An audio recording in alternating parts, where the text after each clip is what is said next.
Hey, what is up, everybody? Welcome to the Guilty as Charged podcast, coming to you live on a Sunday morning. A little different schedule, a little different setup for me. My studio has been hijacked by a very sick wife who I hope gets better very soon. And I did not want to deal with those germs and stuff like that. So I am in our loft today. So it looks a little bit different, but hopefully sounds the same. Hopefully quality is the same. Excited to be here with my guy Tyler, who's wearing a Christmas sweater on January 19th. It is what it is. You're just like my neighbors, man. My neighbors still have all their Christmas decorations up. Yeah, we still have not taken our tree down. It's slowly dying and wilting, and it's probably a giant fire hazard. Yes. So we'll take care of that. We're not turning on the lights, at least. But the short answer to why I'm wearing this is it was the thing that was clean. So here it is. That is fair. That is fair. Yeah, we are very much the people who, like, the day after Christmas, if we're in town, we will take all of our stuff down. Ew, I can't do that. Oh, that's messed up. I can't do that. Bah humbug. Yeah, this year because we were in Utah, we got back on the 28th, and then on the 29th, the Christmas stuff was down. So, no thanks. My opinion is that on January 1st, everybody's stuff should be gone. I must stop Christmas from coming. But how? I love Christmas. I am very much a happy Christmas person, but if your stuff is still up on January 19th, I have questions. Well, I've got answers. You and I normally agree on a lot of things, so we just have not found the time. Everything else is down, but that tree is just sitting there like, help. That's fair. That's fair. The trees are still being like put out in our neighborhood, so I get it. The tree being last, I totally get. Okay. All right. We are here today to do a Q&A for you guys. So whatever you want us to talk about, I see we have 3 super chats already. Whether that is the draft, free agency, the stupid results from yesterday, food questions, anything you might have, other holiday opinions, I guess, are on the table today.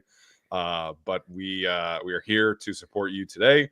And so any questions you might have, fire away, and we'll get to them throughout the day. We'll take questions for probably a little under an hour today, but should be a fun conversation depending what you guys want to talk about today. How did we feel watching Jaden Daniels make it to the championship game in his first season? And we're still trying to get Herbert his first playoff win.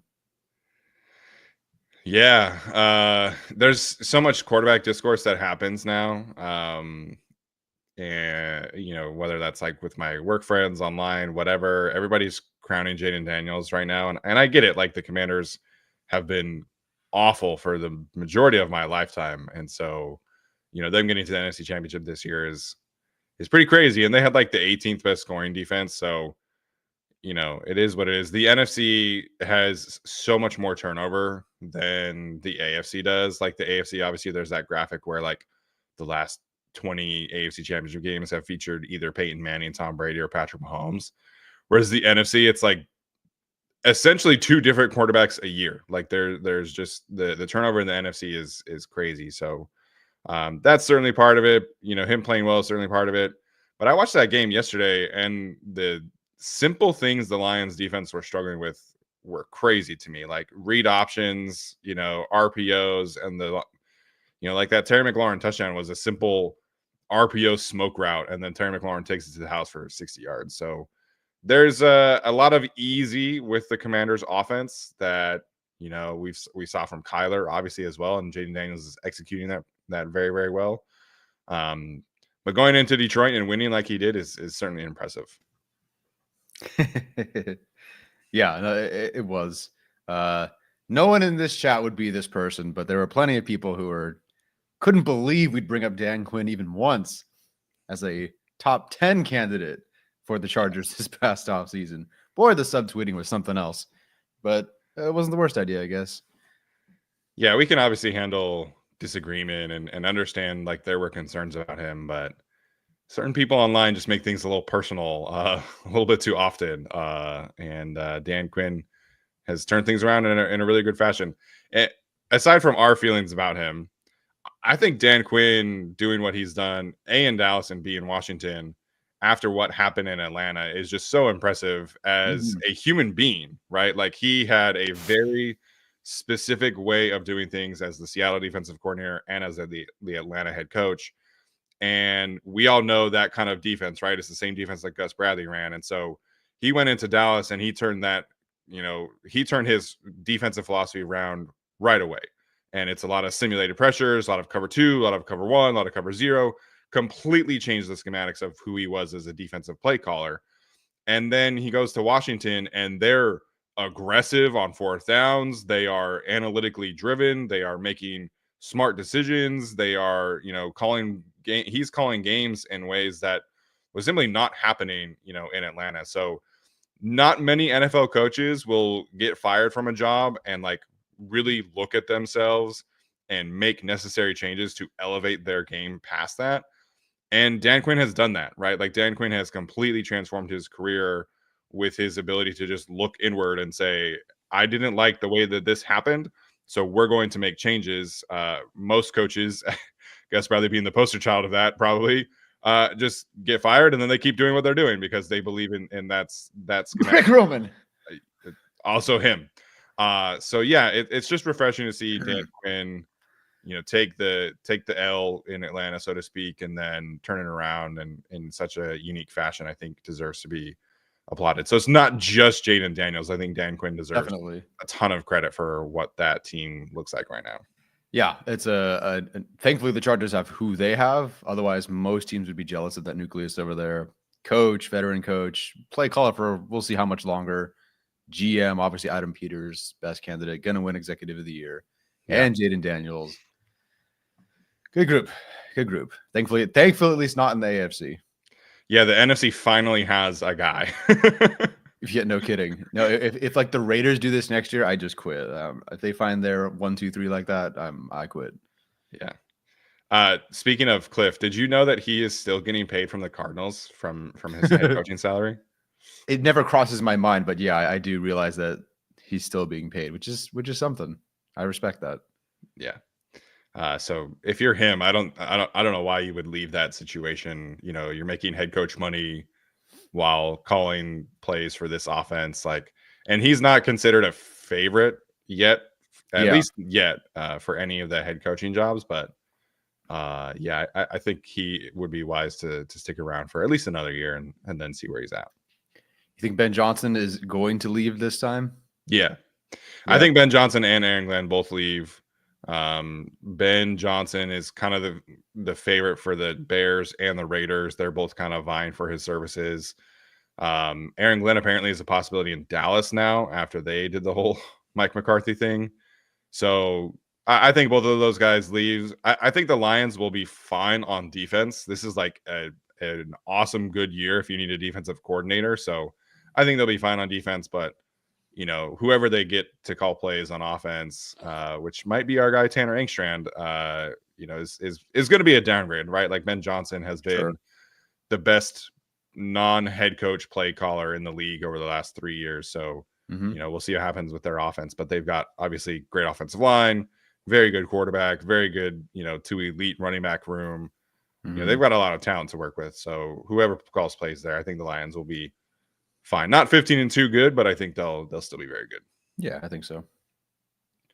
So did you see the other head coaching news from last night in terms of like interview candidates? I don't think so, unless you're talking about Eddie George. Yeah, so the Bears are interviewing Eddie George. The Bears have interviewed, I think, or set to interview 16 different candidates. The Jets have interviewed like 12 different candidates. The Commanders' defensive coordinator, who I'm sure is doing a fine job, Joe Witt, he will have 2 head coaching interviews. The Commanders were 18th in points per game and like 22nd in EPA per play. And somehow Jesse Minter still has 0 interview requests. I don't get it, man. I'm very grateful that he's sticking around, but the list of names getting interviews over Jesse Minter is insane to me at this point. And he could certainly be like telling teams that he's not going to interview anyway. But I think we would at least hear that certain teams would have requested by now. And the fact that we don't know that information, I think is crazy to me. Yeah, not a single request is beyond me. I don't know if that's just no, because it would have been before the playoffs too, at which point they Yep. were mostly on a pretty good run.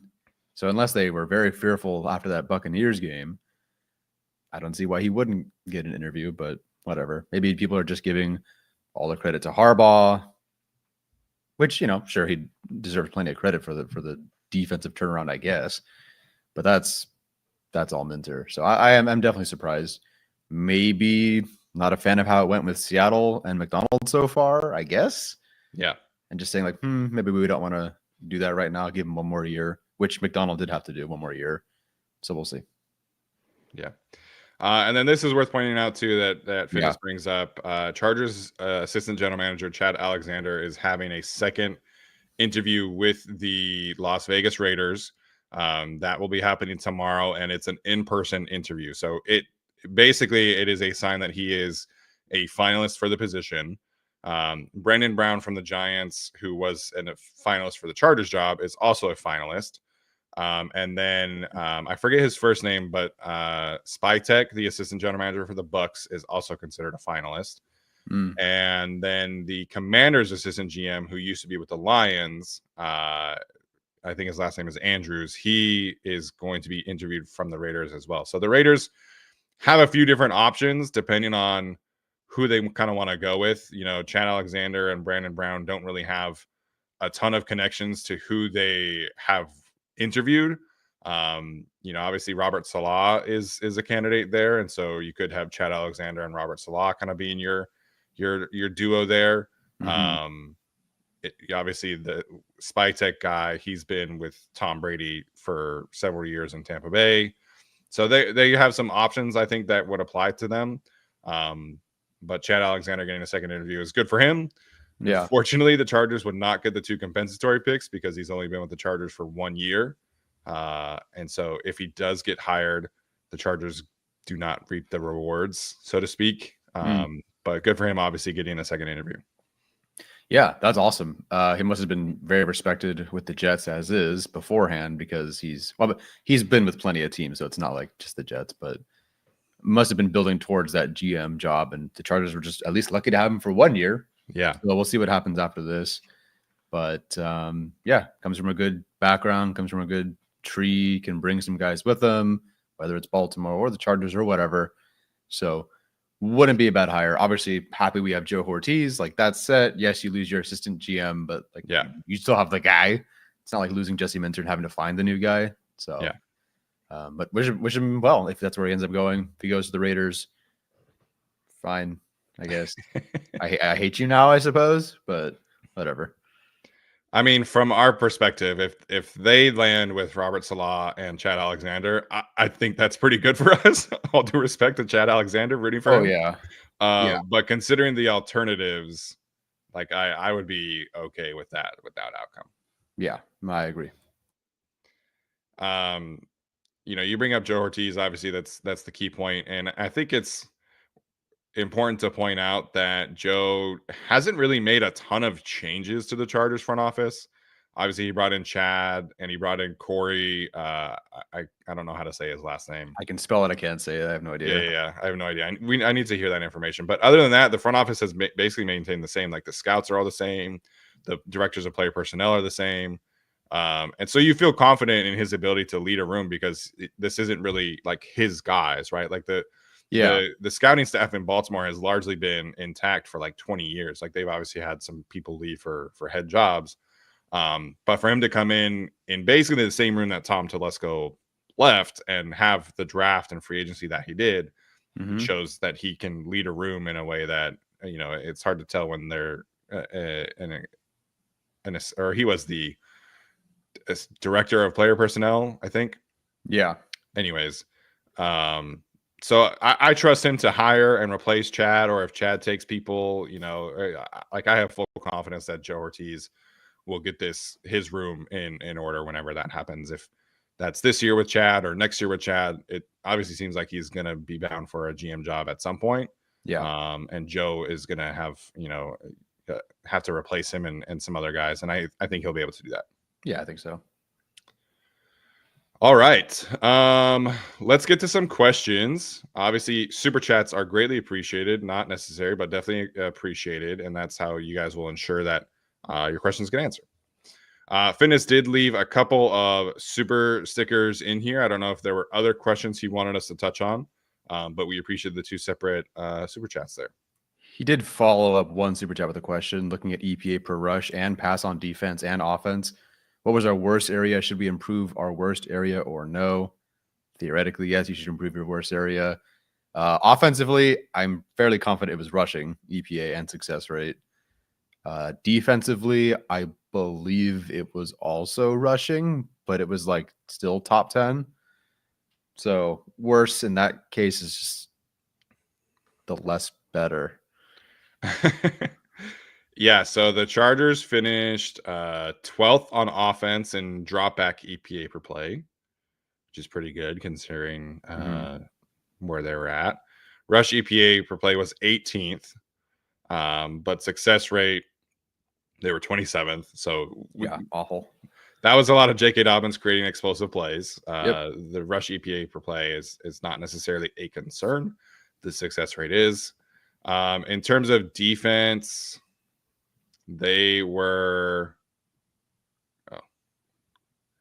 Sorry, loading real quick. Okay, in terms of dropback EPA per play, the Chargers were 5th, and then rush EPA per play, they were 9th. So still, again, very, very good. A lot of that is obviously, the way that they took the ball away in the secondary, the way that they got tackles for loss. I feel like they very rarely allowed like explosive run plays, which was a huge problem with the previous coaching staff. Yeah. But there was like a couple to the Bengals. There was a bunch to the Derrick Henry, obviously. But outside of that, like it's tough for me to remember that many explosive rushes that they allowed. And they were very good in the red zone. So the defense is not the issue that needs fixing, right? I think we all agree that it's kind of the offense. Yeah, happy to double down on some things, more pass rush, better corner. But yeah, the offense could use some work. Yeah, I agree. All right, Gabriel Caldera said, "Thank you for enabling my mental illness and addiction to being a Chargers fan. Happy to contribute there. My addiction has certainly increased by doing the podcast, so I've become much more of a football nerd than I was 6 years ago, which is so kind of crazy to say out loud. But in 2019, I had no idea what EPA per play was or success rate. Like I was not watching draft prospect film. Like I was just kind of along for the ride. So." My addiction has increased as well. Oh yeah, it's the addiction thing for sure. The mental illness, if you want to call it that. I mean, we went right from the Chargers losing, and we just went right to the offseason. Like you and I were just like, okay, great, offseason time. Boom, here's content. And it's like, oh, I get like there was no time to breathe, which is good and bad. Yeah, I think mostly good. Move on from a bad loss, and at this point. Leah Smith, as a Maryland native, she says that she's hoping for a Maryland Super Bowl, Ravens and Commanders. Her husband and a lot of other people she knows would be very happy. Who for Maryland Super Bowl, Ravens, Commanders? My husband. Yeah, hey, Orioles happy for them. How'd you end up Chargers? Is my question. Yeah, Maryland native. She's got an Orioles hat on in her picture, and she's like in a part of our live stream super chat. Like I know she's not just like a new random Chargers fan. Like she's in it. So I'm curious how that happened because I can't think of a Chargers player from there. Sean Merriman. Oh yeah, there you go. Well, I know, Alex was obviously an East Coast person, and then like our friend of the show, Ken Jack, who works for Barstool. A lot of people on the East Coast like just kind of hated the Giants, who were the kind of the prominent East Coast team of the 2000s, and obviously the Ravens were very, very good. But some people just kind of were drawn to the fun Chargers and the way that they looked back in the 2000s, and you had LT and stuff like that. So I don't know. I wonder what her answer is. Horton, let's be nice, Horton. Okay. Let's be nice. They're currently in the divisional round. I can keep waiting for the answer if you want to move to the next super chat. Well, I jumped back to the chat and now there's a bunch of stuff about Micah Parsons. Oh, what? Micah Parsons. Is there any truth to supposed Chargers' interest in Cowboys defensive end Micah Parsons? I'm sure every team has interest in Micah Parsons. No, probably not. Most things you hear at this point are complete BS, and Yes. I think I know where this is coming from. This is from an aggregator account. Do not Oh, follow cool. these people. Which one was it? Who did it this time? Well, there were odds of his future team that came out because like a lot of people think that he's going to get traded and things like that.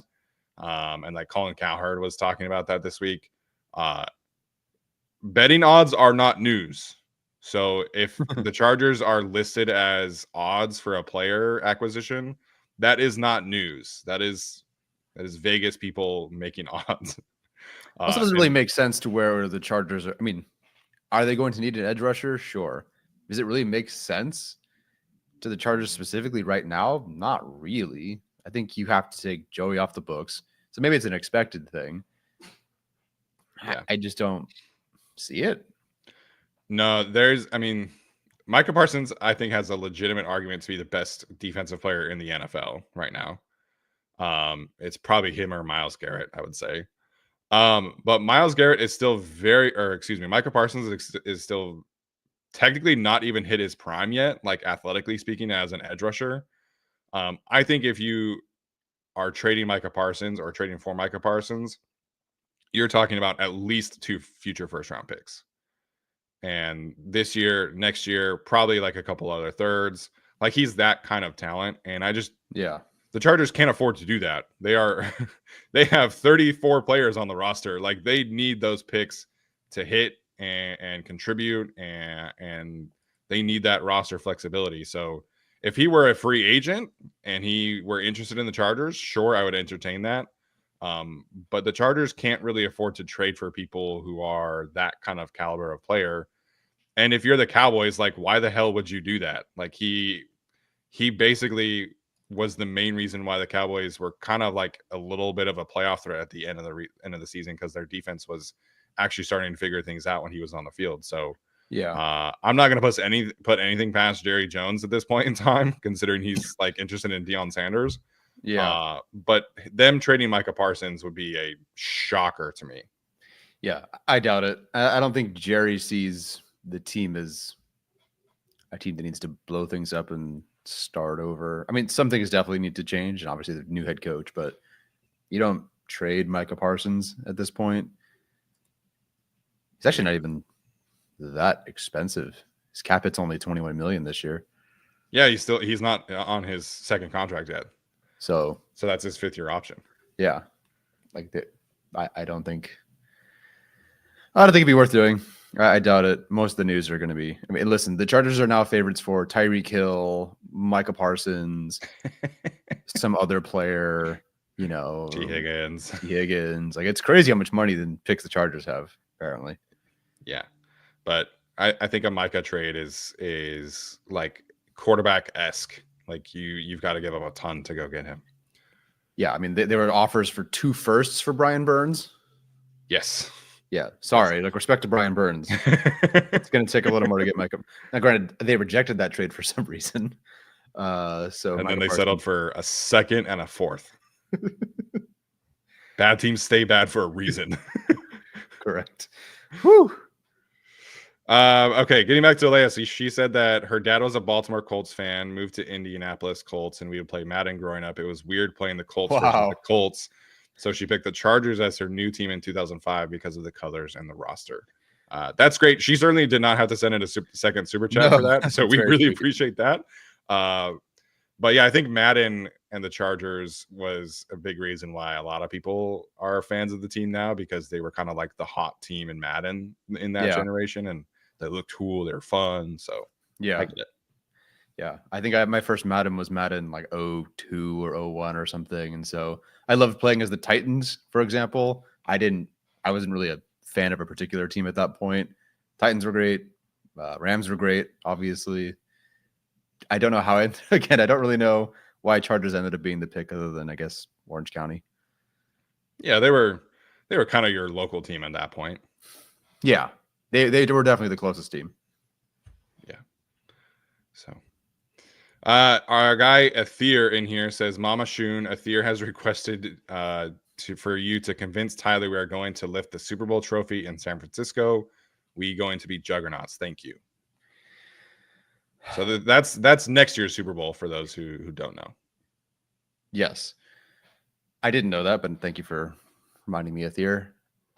I don't, at this point, I don't know how I'm going to predict the Chargers do next season, because if you look at our preview show about pending free agents, there's a lot the Chargers need to do between now and really the start of the season. And I know Joe Ortiz will do everything in his power to find those players, but there's a lot the Chargers have to do to be considered Super Bowl winners.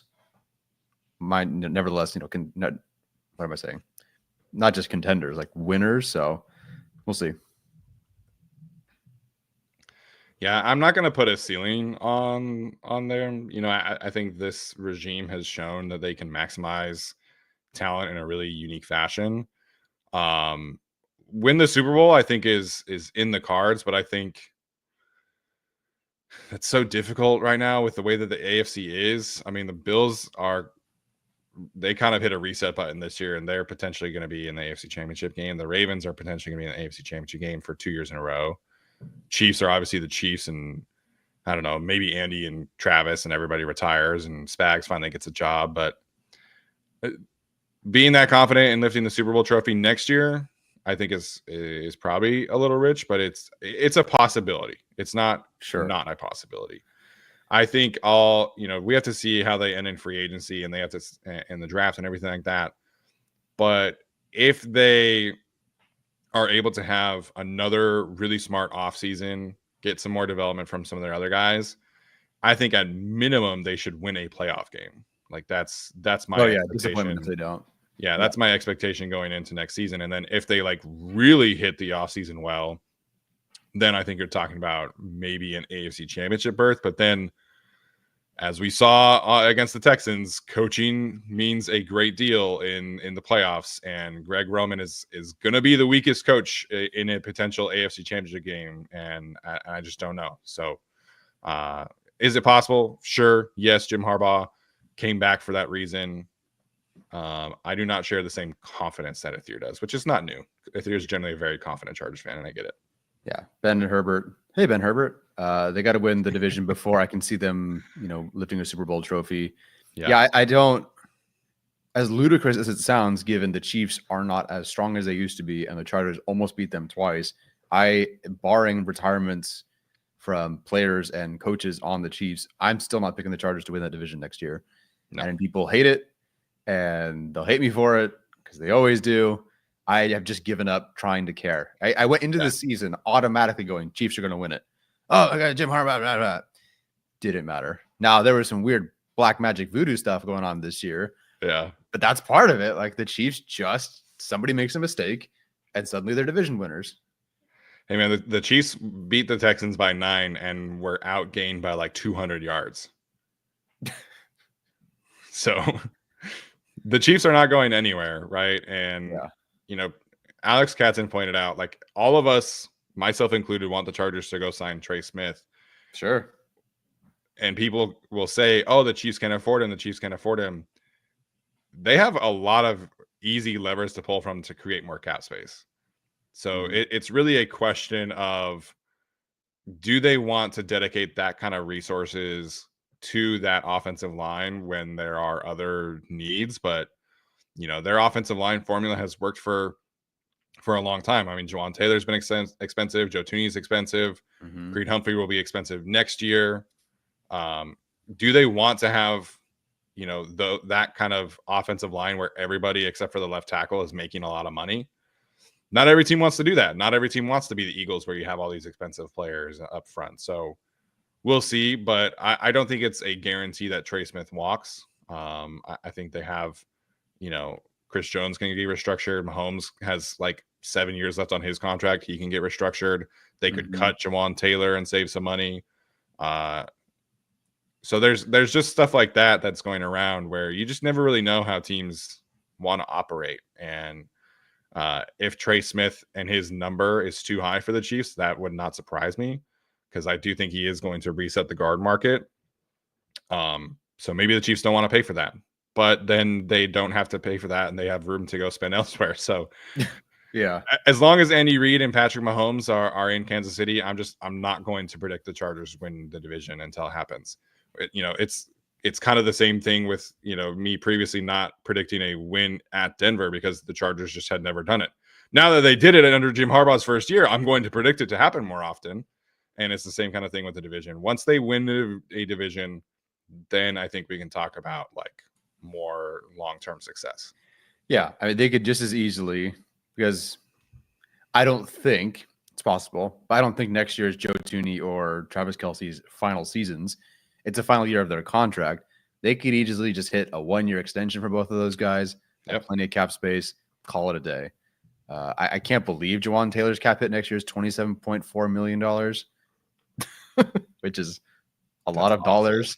It's a lot of dollars for a very subpar right tackle. Yeah, it's like a $500,000 per false start, I feel like, or something like that. So yeah, so brutal. Yeah, it is rough for that amount too. Lucky we have Slater and all on their contracts. So Slater for not much longer. Yes, not much longer indeed. Okay, next one in here from Nicholas. Gut feeling, at what position do we spend the most money on? I think it's right guard. I think that's the spot. I could see defensive tackle. Depending on what happens with Puna Ford and how they want to kind of upgrade that. But we want Puna back. He was second on our free agent list. But I could see a world where they bring back Tart on a super cheap contract to be the nose tackle, and then they go pay a Milton Williams or an Oso Odigizua, guys who are much more likely to hit the market. And I think that is a possibility as well. So for me, it would be guard or defensive tackle. Yeah, it seems like those are the spots where they can spend the most money and will and are more likely to. Receiver just feels like if it's not Higgins, then they will almost instantly be spending more money elsewhere because there aren't really other guys like that. Unless people want to play De'Ami Brown now, which never wrong, just early. Yeah, never wrong, just early. He's finally getting a chance to play, which has been kind of the thing there. But I guess corner could be a potential there. If they want to go pay like a guy like DJ Reed, that's really the one.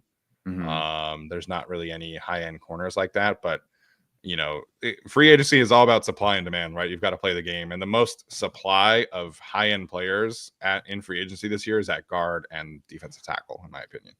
Yeah, and I think it's very possible Grady Jarrett's a free agent if they want to do that, or they cut him, I should say. Technically, Draymond Jones, if they want to go that route, won't be as expensive, but yeah, it's a pretty good defensive tackle class or group if they want to spend there. Yeah. Jose wants to know, would the Lions have done better with Justin Herbert? Overall, I mean, it's difficult to do better than they did this year, but specifically in that game, probably. Yeah, I would imagine so. You don't need to have Jameson Williams throwing passes. You could just have Herbert do all that. Look, man, Harbaugh was coach number one. I would pay $100 just to see one parallel universe game where Herbert gets Ben Johnson.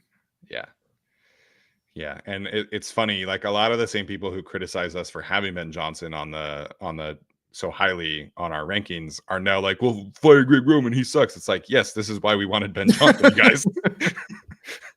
This is exactly why we wanted Ben Johnson. Harbaugh only didn't bring himself. Didn't only just bring himself. We knew Greg Roman was probably on the way. Yeah. The Lions scored, I think, 68 offensive touchdowns this year, which was the most since the Broncos in 2013. So does their season change with Justin Herbert instead of Jared Goff? Probably not. Does yesterday change with Justin Herbert instead of Jared Goff? I understand the irony of saying this, considering he just threw 4 interceptions in a playoff game. But yes, it does, because there were just moments where Jared Goff was not able to push the ball downfield and make things more interesting against that particular team. So I do think it changes yesterday. Yeah. I don't know if they score 45, but whatever it ended up being. Yeah. The success rate was still like 98th percentile. It's just like they had the 5 turnovers, and that was it. Like if they were not turning the ball over, but yeah, it's yeah. like reverse Chargers rushing attack. Like Yes. nothing but success except for the 4 times it was awful. Yeah. Yeah. So it'll be very interesting to see what Dan Campbell does when Ben Johnson leaves and who leaves with Ben Johnson. But that roster is very good, man. Like that offensive roster has some talent to it. So it should be interesting. Thoughts on today's game? Who do you think is going to win?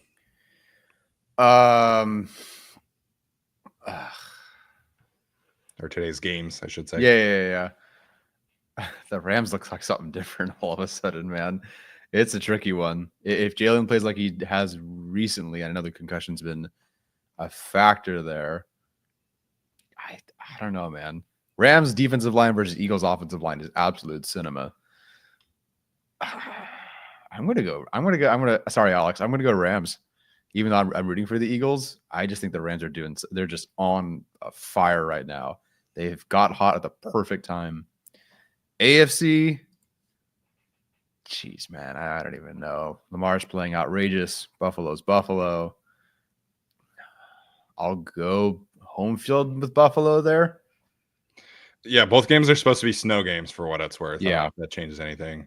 The NFC game, I think it's just McVay versus Sirianni is such a big coaching mismatch to me. Like yeah. I just don't trust the Eagles in like the gotta have it situations because of Sirianni. Mm-hmm. So I do think the Rams have enough, and I trust Stafford over Jalen Hurts. So it's a very simple way to look at things, but I think they have the better coach. I think they have the better quarterback. In the AFC, you know, the Bills are home underdogs. Like, really? Yeah, they are home underdogs today. It's only +1, so the Ravens are favored by 1. Still a surprise. And they got killed the last time they played the Ravens, and I think that some people have said, well, the Ravens will just do that again, but there's a lot of, you know, mentality that comes into winning these games. Like the Texans were so mad at Rex Ryan's comments that they took out so much pent up energy on the Chargers. So these teams find these little ways. You know, the Rams had that picture of Dan Campbell telling Kevin O'Connell, see you in 2 weeks. And they just use that to like fire themselves up. So the Bills have so much extra motivation today, being home underdogs, having lost them in the way that they did against the Ravens previously. I think we see the Bills win, not comfortably, but I think we see the Bills win and play very well today.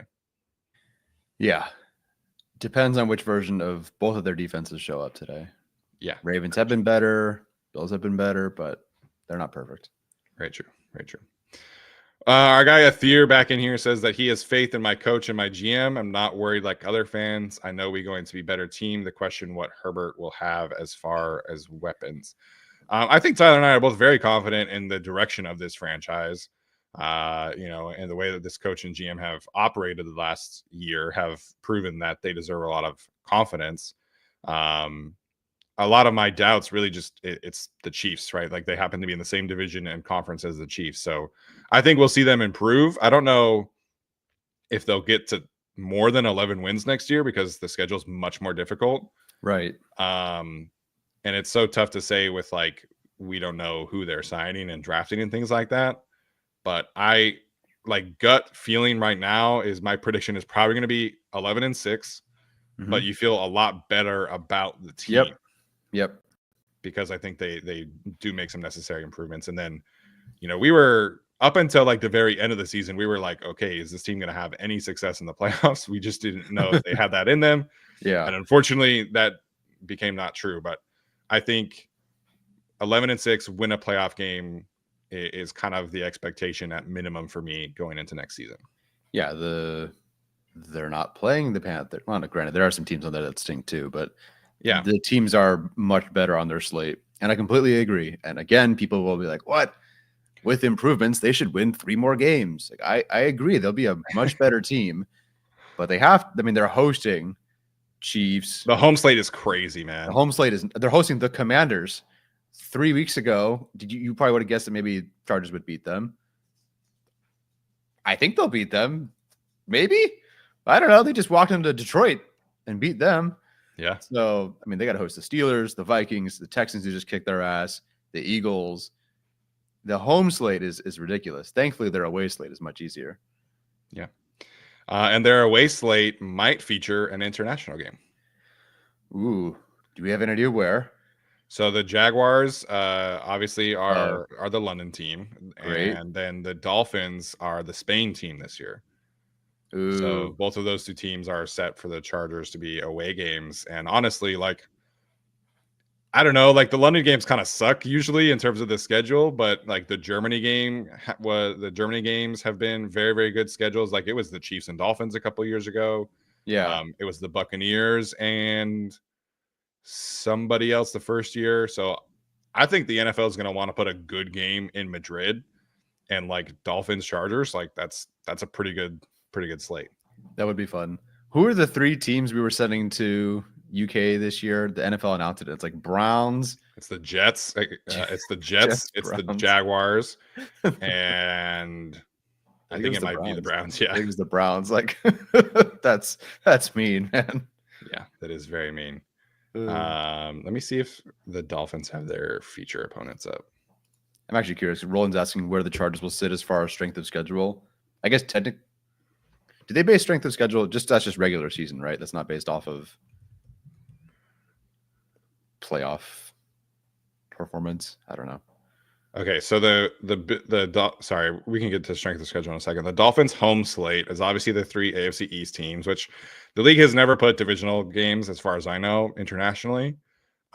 They are set to have host the Ravens, the Bengals, the Bucks, and the Commanders. So I guess the league has some good options for that Spain game. Mm-hmm. Strength of schedule. It looks like Chargers are. Wait a minute. I would imagine this is 2024. Yeah. I mean, they play a bunch of playoff teams. So if you're doing it based off of last year's records, their strength of schedule is probably pretty difficult. Yeah, I have no idea. I don't think it's up yet. I don't see it on first glance. But if someone finds it, let us know. Send us a link. Yeah. But it will not be the last place schedule and one of the easiest in the league. No, definitely not. NV Talent wants to know, is there any possibility of getting Garrett Wilson from the Jets? Obviously, things with him and Aaron Rodgers did not work out. And he was like, there was a moment late in the season where he was like, yeah, I wish I were involved, but Devontae's getting all the targets kind of thing. And things were not great. So I think his potential availability obviously depends heavily on who is their quarterback. Because if it's Aaron Rodgers again, that means Devontae Adams is coming back again. So that is TBD. Possibility, sure. It might help if you do have Chad Alexander on the team still. Maybe he could go to the Raiders and kind of do a weird full circle where he trades for Garrett Wilson while Adams is in the Jets and just kind of do a 2-year switch.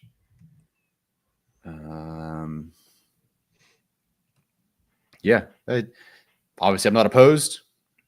Would work pretty well. But we'll see. And then Anthony, kind of similar question. Any realistic trades the Chargers can make? Someone asked earlier about someone we'd want to go for. If he's not that he's phased out, but given the success of Bucky Irving, I would still look at Rachaad White as a receiving option because the Chargers have nothing in that regard. He's in the last year of his deal. Bucky Irving is like the clear far and away rushing full-time starter. Rachaad White still put up 100 against the Chargers. Yeah. But Bucky Irving's that guy. And Sean Tucker's their other guy. And I'm sure they could find somebody else in the draft if they wanted to. Yeah. So Rachaad White, why would they get rid of him? I don't know. But the Chargers need a receiving option in the worst way. Yeah, I think that's a good one. I would look at Bryce Huff for the Eagles. He did sign a pretty expensive contract, so you would have to kind of work some things out there, but he got phased out in Philadelphia. Josh Sweat is a free agent, so they have some questions at edge that they usually don't really have. Brendan Graham is probably retiring. So they've gotten a lot of Nolan Smith and Josh Sweat this year, not a ton from Bryce Huff. And then Chad Alexander was very much involved in drafting Bryce Huff. And so that's a situation that I think would be worth exploring. And Bryce Huff is like the perfect kind of edge rusher that the Chargers need with this group. fast speed rusher. Like he is a defensive, like he's a designated pass rusher type. He's not going to play the run a whole lot. But in 2023, he was the most efficient pass rusher on a per play basis on PFF. So that's somebody that I would keep an eye on, given the connections and the specific need that the Chargers have there. Yeah, I don't mind that at all. We'll look into more of these guys, but yeah, you mentioned Grady Jarrett. He might get cut, but he's another guy that, you know, he's largely been in a 3-4 kind of defensive scheme in Atlanta, and they're going to pivot to a 4-3. Like they just hired Jeff Ulbrich, so they're going to be a very different defense than what Grady Jarrett has been a part of. So that's, again, I think one worth monitoring. Maybe one of the Colts receivers, because they have 4, and there's a lot of. I think you could get a good amount for one of those 2 guys. Yeah. And then there's some cornerbacks that I think are potentially interesting acquisitions that could get cut, could get traded for.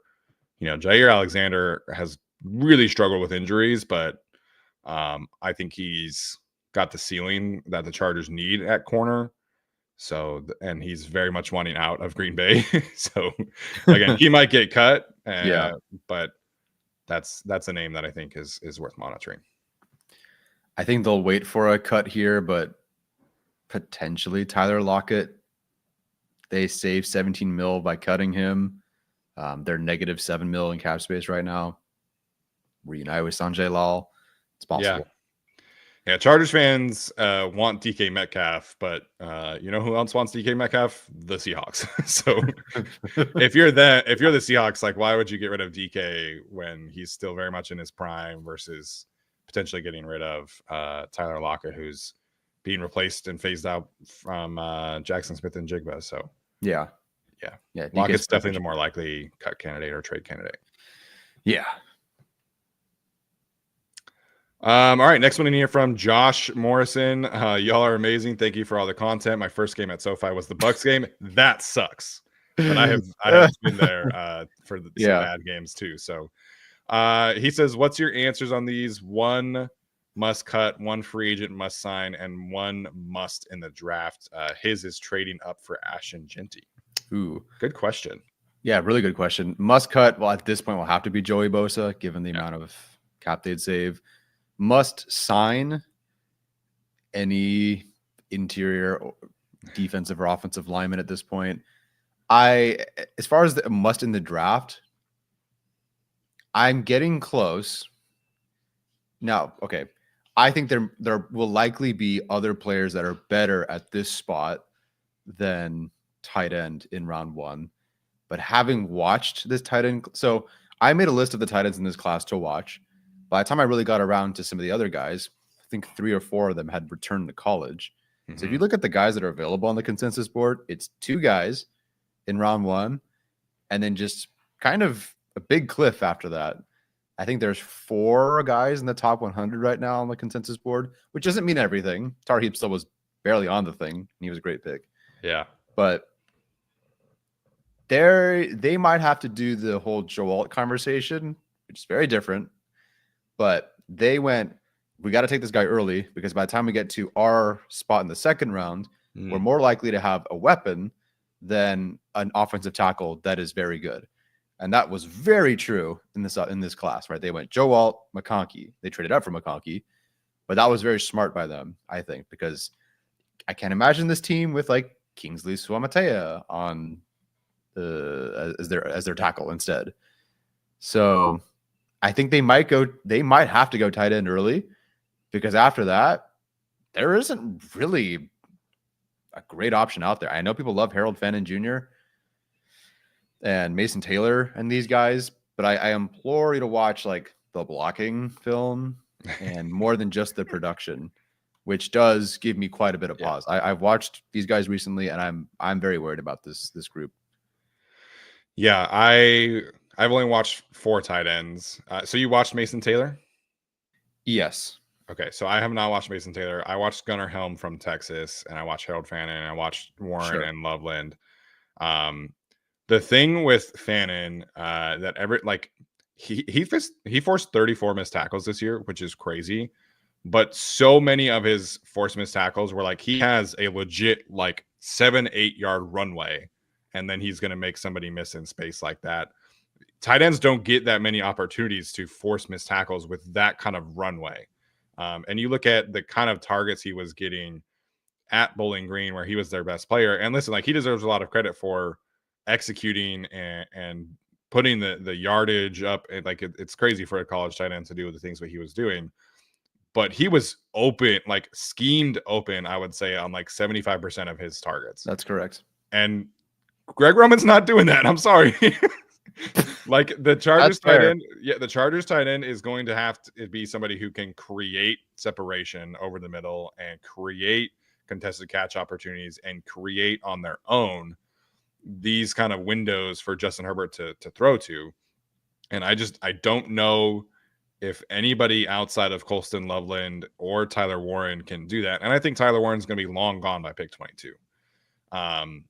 So if the Chargers want like a true tight end one, it's got to be in the draft. It's got to be in the first round. If Loveland is gone, I think they got to take a defensive lineman. Like it's got to be a difference maker up front. And so obviously Kenneth Grant, there's a lot of connections there. After what I have watched this week, I don't know if he's going to be there because that man is an athletic freakazoid of a human. Oh, man.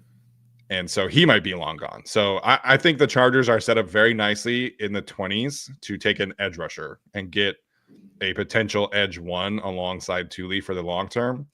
That's kind of my initial read on the classes. If Colston Loveland is there, you take him and you sprint that card in. Yep. If he's gone, I think you pivot to an edge rusher, and I think you're very happy about that. So I've only watched like 14 prospects. So a must draft. I don't really have one yet.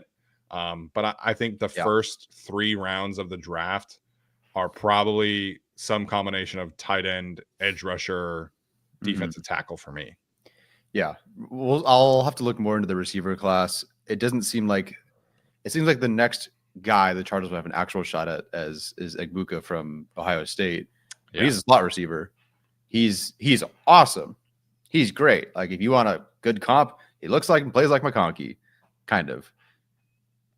But you're not drafting that guy then because you need to find somebody who's a bit more of a boundary guy. I think, unless they want to do the 2 slot guy thing, which I don't know. Do your thing, Greg Roman, whatever works. But I like what you've been pitching with edge rusher for sure. They just need more juice in that department. Defensive tackle as a pass rusher, I'm not opposed. Corner, we'll see. I watched Amos from Ole Miss. Love him. He plays like the Chargers would want a corner to play, but we'll see where he ends up going. I think Brugler had him going 24th. So we'll see. Yeah, I haven't watched any cornerbacks either, but the one guy I'm like most intrigued with as a fit for the Chargers is probably Jahdae Barron from Texas.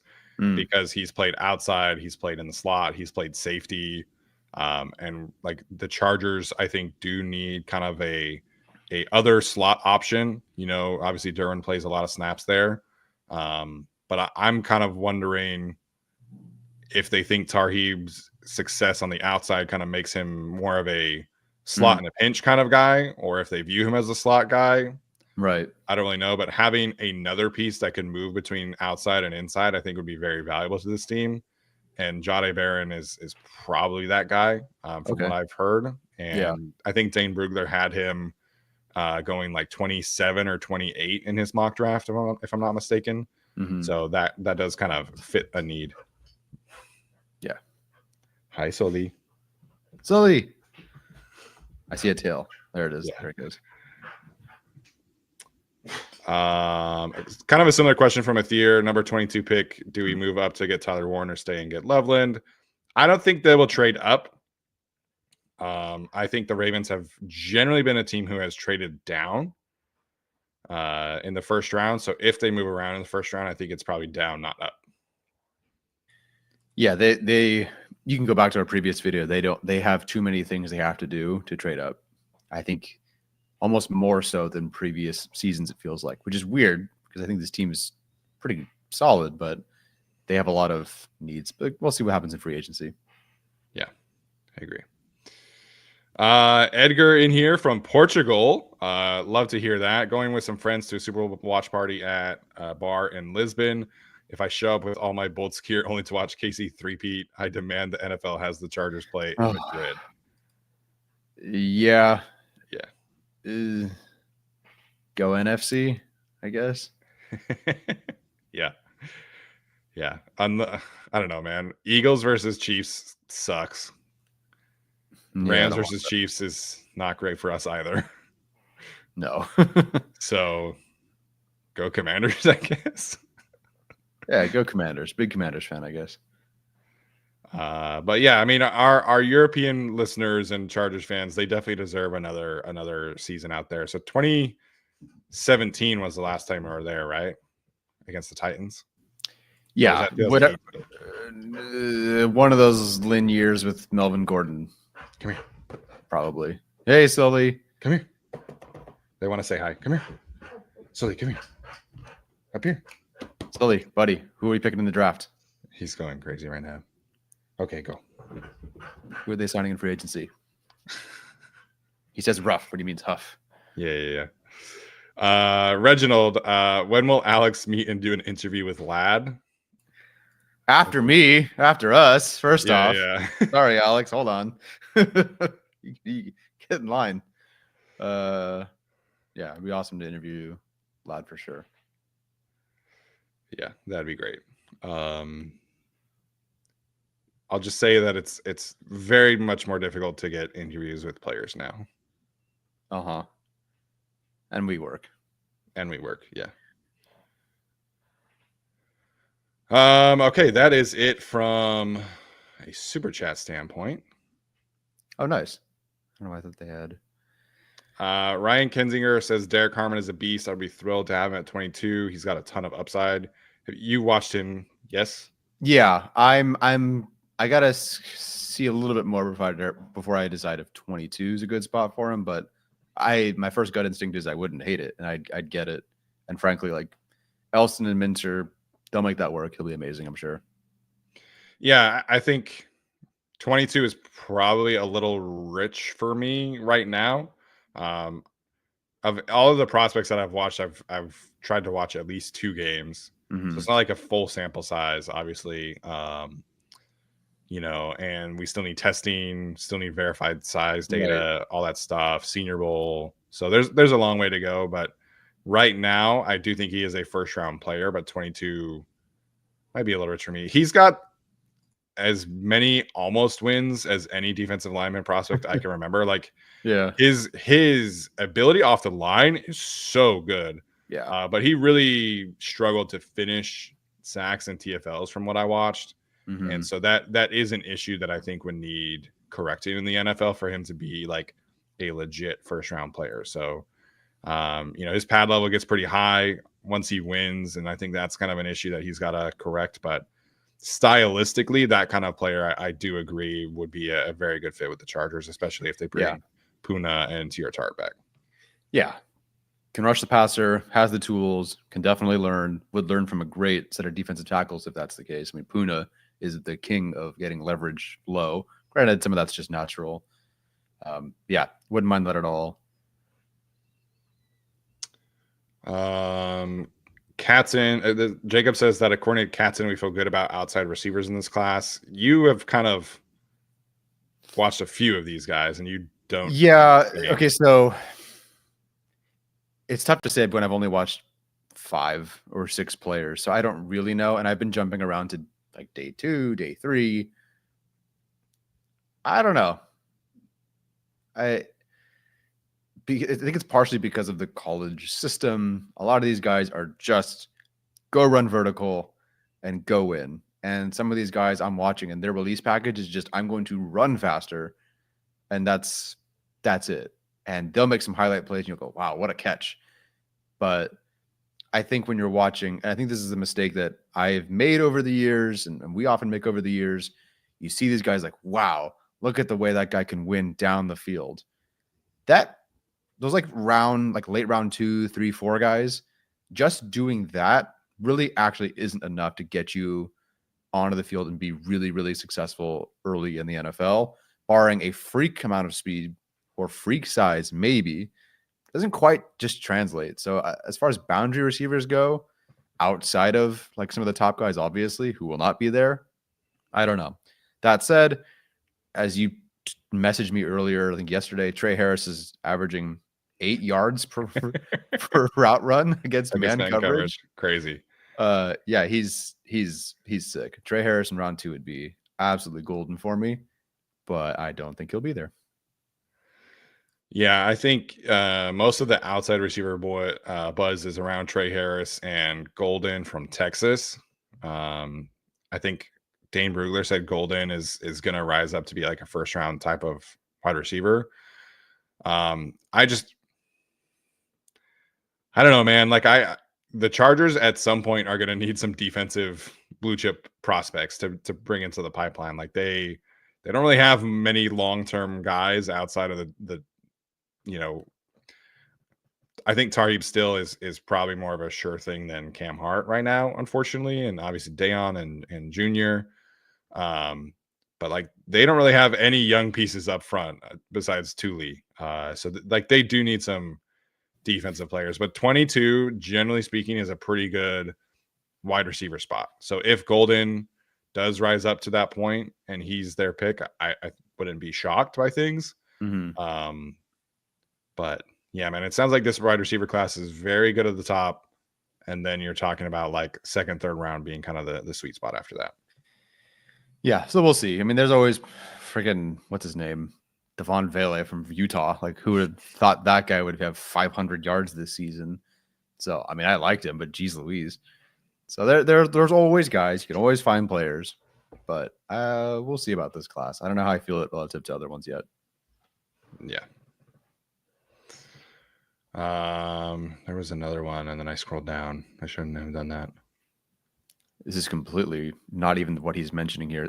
ME2537 is mentioning Woody Marks from USC.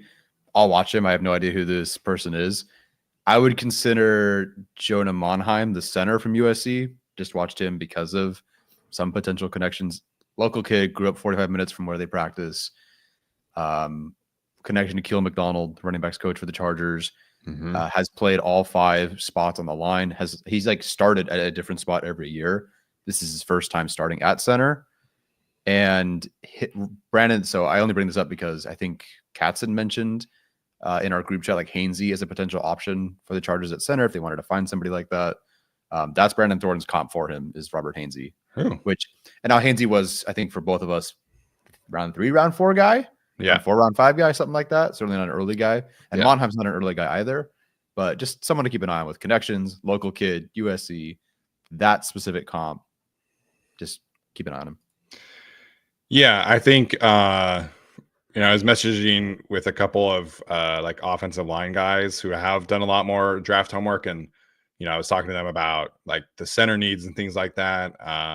And they both really like the center from Georgia, Jared Wilson, but they kind of view him as like a second round player, which we talked about the other day. It's like tough to really justify taking a second round center unless you think that is going to be the guy.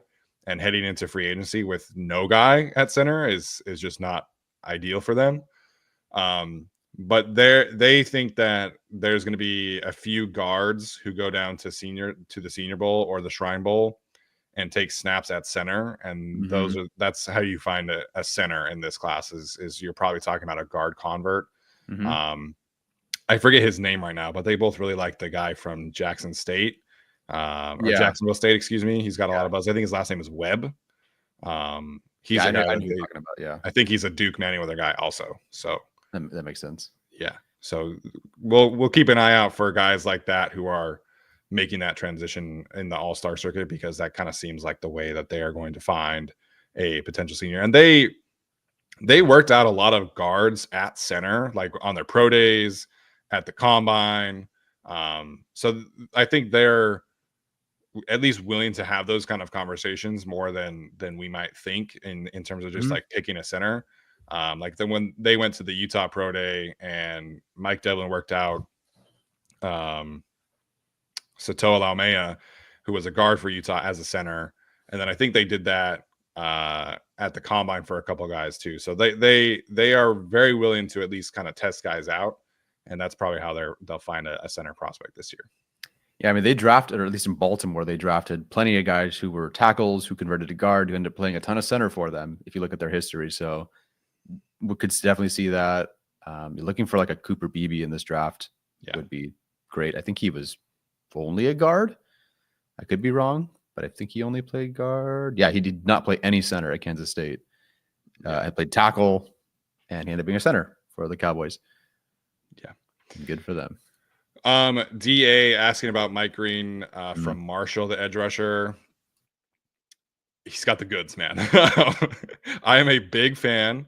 And usually when I see these like small school guys, like I did see some buzz online about him, and I was like, oh, like an edge rusher from Marshall, like, okay, not sure how much I like this, but he absolutely cooked Ohio State. And so I'm very excited to see what he looks like at the Senior Bowl. I think right now I would have him as edge 2 over Michael Pierce from Tennessee. But that conversation I think is very, very close. Pierce is definitely more of a, longer, faster individual, but I'm a big fan of Mike Green. He's got a much more versatile, arsenal of pass rush moves, and he plays the run better. But again, that part could be more of a function of playing at Marshall. But I'm a huge fan of Mike Green. If he were to pick at 22, I'd be very, very excited. Yeah, maybe he does it against Ohio State. That stuff matters. That stuff definitely matters. I'm excited to watch him. Curious how he looks, but I think I don't know. We love Jared Verse. I think Verse was definitely edge 1 for me. Top 6 player, top 5, whatever it was, 7 player, and not the longest arms if I recall, but just relentless. Yeah, his power rush was filthy. Mike Green's not he can speed to power, but he's not like I'm just gonna go power right off the bat kind of edge rusher like Verse was. So yeah, stylistically, I forget who it was, but I think Trevor Sikkema compared him to Uchenna Nwosu, like a souped up Uchenna Nwosu. That's not bad. I mean, considering Uchenna had 12 sacks for the Seahawks 2 years ago, and obviously for the Chargers was good. Yeah, at the end. I don't mind that. At the end for 1 year. Yeah, we'll get to a lot more specifics of players, but I've kind of watched a lot more edge rushers because I love watching edge rushers right now. Yeah, they're easy to get out of the way, and you can kind of zoom through edge rushers. So we'll get to. There's a lot of questions in the chat about guys like Jalen Walker from Georgia. Haven't watched him. Deion Walker. I am not a fan of Deion Walker from Kentucky. So yeah, his profile is. I don't even know what to make of it, but he's currently maybe one of the most overrated prospects relative to consensus board. With that said, he's 300. He's like 6'7", 350 or something ridiculous. Yeah, and playing like 60 to 70 snaps per game, which is unlike someone like a Jordan Davis or who's the guy from not Murphy, the other guy. Tavondre Sweat. Yeah, like those guys did not play that much. So maybe with some some lowering of snaps, things could work better for him. But yeah, I was not a huge fan. Reminds me too much of the Mississippi State guy from last year. Mississippi State guy, or maybe it was A&M. Okay, there were a couple of defensive tackles last year who went into their final college season as potential first-round picks, and they just like were not that. So that kind of reminds me of Walker. A&M or Mississippi State? Was he like an early player? No, but it reminds me of. I'll get it. I'll find it. I'll go to my draft grades. Hold on. Jason Smith from LSU? No. Okay. No. McKinley Jackson. McKinley Jackson. Okay. Is he at least from A&M? Yeah. Okay, that is from A&M. Yeah. Woo! Nice job. Anyway, like that. Yeah. Deion Walker definitely has more pop as a run defender. Mm-hmm. But he does the Jerry Tillery thing where he stands straight up off the snap sometimes. Oh no. He's 6'7". And they're very tall. Like, I think he is a better prospect than Jerry Tillery was, which is great that the Chargers took him in the first round. But that is always a big red flag for me. Whenever I see a big, tall defensive lineman just stand straight up, it's generally bad. It does not work out in the NFL. So if he can correct that issue, great. But being a 6'7" defensive tackle is sometimes very, very dicey because the opposing guards and centers are always going to have leverage advantages over you. And occasionally you have your Calais Campbells and occasionally you have your Eric Armsteads, but you also get your Jerry Tillerys and you also get your McKinley Jacksons and things like that. So leverage is going to be a very big concern for me with Deion Walker that he's going to have to figure out. Yeah. Very curious what their type is. Was Travis Jones kind of shorter? He was a little shorter, yeah. I think he was 6'4". He was? Jeez Louise. Who am I thinking of? Never mind. I was just curious. Was like Tart is 6'2". Obviously, Poona Ford's 5'11". That's rarely. Yeah, verified at the combine. Travis Jones is 6'4", 325. What? Okay, anyway. Yeah. I doubt they're going for a 6'7" guy. Doesn't strike 35-inch arms. Jeez Louise. If that guy was at a bigger school, he would have been like early second Georgia. round. Yeah. He went to Georgia. He would have been a first round pick. Yeah. Man, all this draft talk has me feeling good. I'm at 25. Nice. Some of them I hated watching. I didn't hate it. I haven't really hated watching anybody yet, but some are definitely. You've kind of jumped to some day 2, day 3 guys though as well. Like you haven't really watched a ton of the day 1 guys yet. No, I am mostly hovering in a second, third, fourth round range thing. Then I just feel like if Loveland's there in the first round, I'm just doing that. Sorry guys, this is what I'm doing every time. It's an easy mock draft for us this year. We're all just gonna do Colston Loveland, and I get it. Like. Yeah. The thing about Colston Loveland is that he hits right away. Like you feel very good, obviously, about the usage, fits perfectly. And, the Chargers would have him, Will Dissly, and Tucker Fisk as a trio that I think works very, very good together. Got the blocking. Will Dissly can do some screens and occasional receiving stuff. And then Colston Loveland is your vertical tight end, your yak tight end. And Stone Smart is your tight end 4 potentially. So, I feel very good about their paths at tight end. Yes. Would you like to answer the Utah question? Yeah. So Sims World, I have gotten this question from quite a few people. Brant Keithy is in the draft. He has a ton of injuries. Unfortunately, he has torn both ACLs. He has torn up his shoulder. I think this year he broke his leg. And he's already an older prospect who played in college for 7 years. So I love Brant Keithy. He was awesome. I thought that he should have declared after the 2021 season, but he decided to stay and run it back. And then he tore his ACL in 2022 and then didn't play at all in 2023 and then got hurt again this year. So, it sucks for him, but if he had declared in 2021, I think he probably would have had a good chance of being, like a day 2, early day 3 pick. But now with the injury history, the age, you're probably talking about an undrafted free agent kind of player, maybe a 7th round pick. Yeah. So it sucks, but yes, he is in the draft. He'll be 26 this year. Yeah. So there's a lot of those in the draft this year. Yeah. I think Loveland's one of those guys where he'll be like, it's only his 3 years in college. So I don't know. Everything about Loveland I like. 5 years ago, there were 180 underclassmen in the draft. This year, there are 70. Jeez. So NIL is keeping people in school for a much longer time, which is great for them, making money. Yeah. Definitely don't fault them for that. But it is really limiting the amount of younger, high-end prospects that are coming into college or coming into the NFL. Yeah, it really feels. You watch some of these guys. It's like 3 years at some other school, another year at another school, transfer another year at another school. Yep. Like Amos, who I really like, is 3 years at Louisiana Lafayette, then Alabama, then Ole Miss. So do your thing. I don't really judge based on that, as long as there's no off-field other issues. But Yeah. Tough to find guys early who are also young and, 1, 2, 3, and that's it.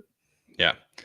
This is the end of the COVID cycle. So that is a thing as well. But now the NCAA is considering giving 5 years to players who start at a JUCO, because then it allows them to make up an extra year. So, it's going to be a lot. It's that does make some sense, but guys are not meant to be in college for 6, 7 years. They're there. So that's my 8 years. I mean, football not playing players. Football though. Yes. Yeah. I love Cam Rising, man, but he played in college for way too long. And same thing with Brant Keithy. I mean, the fact that you said he should have declared after 2021 and it's 2025 is pretty insane. Yep. Burns have had 3 coaches since he's been in Utah. So. Yep. Cam Rising was in the same recruiting class as Trevor Lawrence and Justin Fields. Oh, man. So there we go. All right. What a lively chat today. Appreciate everybody for jumping in. Should be a fun day of watching football again with all of the divisional rounds. So hoping for whoever wins the AFC game today, just please do us all a huge favor and go into Arrowhead next week and win. That would be fantastic for all of us. I'm so sick of watching the Chiefs play in the Super Bowl. Yeah. Yep. Would be nice. And there's many reasons why that other AFC team should win. And yet, for some reason, one way or the other, Chiefs figure it out. So we'll see. Yeah, the Chiefs have been in the AFC Championship every year that Patrick Mahomes has been the starter. Mm-hmm. And 6 of those 7 years, the AFC Championship has taken place at Arrowhead. So that's gnarly. And everyone's saying, no matter what, we're guaranteed absolutely an amazing game in Arrowhead next week, no matter who wins today. Probably won't even be a great game. These Chiefs games aren't. They're so boring now. Yeah, they're not. There's no Rams Chiefs that game anymore. It's just kind of a defensive struggle. Oops, there's a blown call. Oops, the other team made a mistake, and the Chiefs won somehow. It's not really fun. Yeah, the amount of mistakes that teams make when they play the Chiefs is insane to me. Yeah. Yep. Offense, defense, special teams, doesn't matter. I mean, even just what they do, the Texans return the kick, or Chiefs return the kick, fumble, they got it. Minus 16 yards on a sack, not using your timeout, just the whole thing. Yeah. So we'll see. I don't know. The AFC game. Thanks for joining us, everyone. Yeah. All right. We'll be back next week with our usual schedule, diving into some Chargers free agency profiles. We'll talk about, obviously, Khalil Mack and the kind of contract the Chargers could give him, and some potential replacements as well. So we're going to get a lot more in depth over free agency over the next couple of weeks. And then we'll probably start doing draft shows a few weeks from now. So we only have, I think, 13, 25-ish prospects graded. So, we'll do a mock draft at some point, and then we'll start doing some individual position ranking shows and stuff like that down the road once we get some more guys into our rankings. So that is going to do it for us. We appreciate you guys so much for tuning in. We'll see you next week. As always, bolt up.